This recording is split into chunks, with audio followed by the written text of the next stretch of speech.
Your first head coaching job was at Oral Roberts. You're 30 years old. You're an assistant at Oklahoma State, and here's a school that went 5-22 the year before, and they come calling.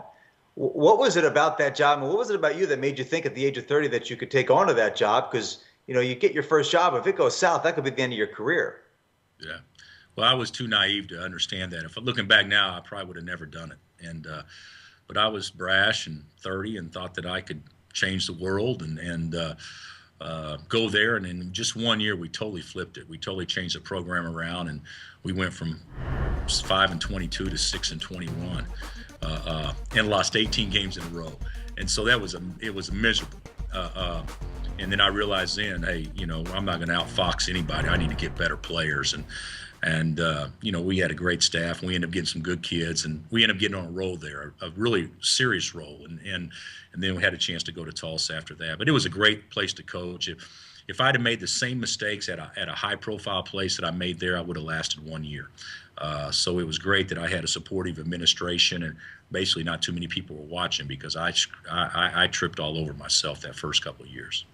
Obviously, your crowning moment in 2008, winning the national championship. We all remember the Mario Chalmers shot. That's the biggest memory and vision that people have. But my best memory, or most lasting memory for you of that tournament, was you basically face down on the court at the end of the Elite Eight game against Davidson. Here's a 10 seed with the spinally baby-faced guard named Stephen Curry, who no one had heard of 2 weeks before.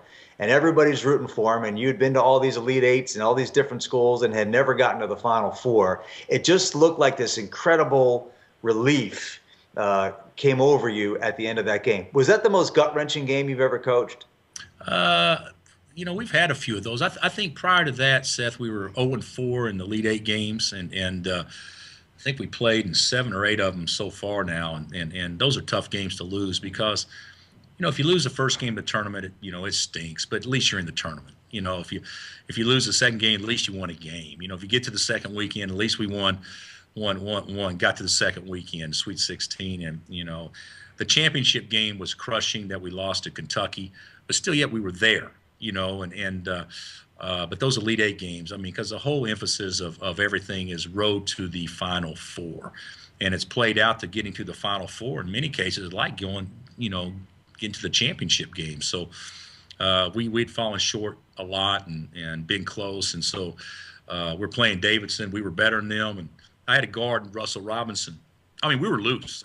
We could not have done a better job being loose before the game. And I had a guard, Russell Robinson, who was a terrific player for him. And the first time out, I said, "Russ, what's wrong?" He said, "What's wrong, Coach? I can't breathe." And because those kids wanted it so bad themselves, and it was just a different pressure, and they were playing with house money, and so to win that game in the fashion which we did was probably about as gut-wrenching and as big a relief as I think a coach could probably experience.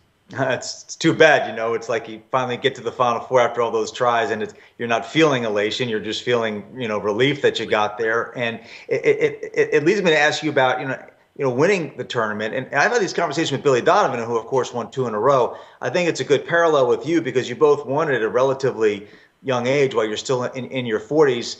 And you hear this all the time of people who set these goals for so long, and they achieve something incredible, and then there's just a little bit, and maybe more than a little bit, of a sense of, is that all there is?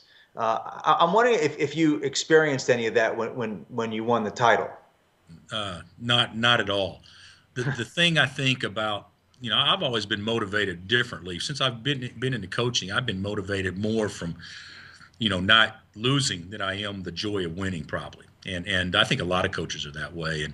But the one thing that has really come across through winning it is how special it is, and the more you get, the more you want.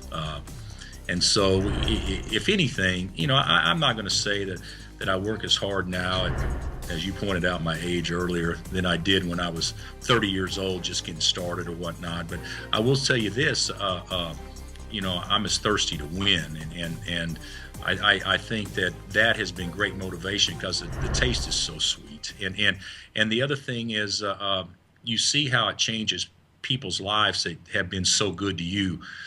over time, you want others to experience that as well. So it does drive me. I want to get back. I want to hang another hang another banner.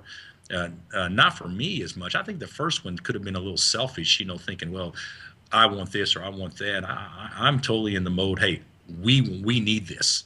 You need this. And I want this for you. So I think my motives have probably changed a little bit, but my desire hasn't waned at all.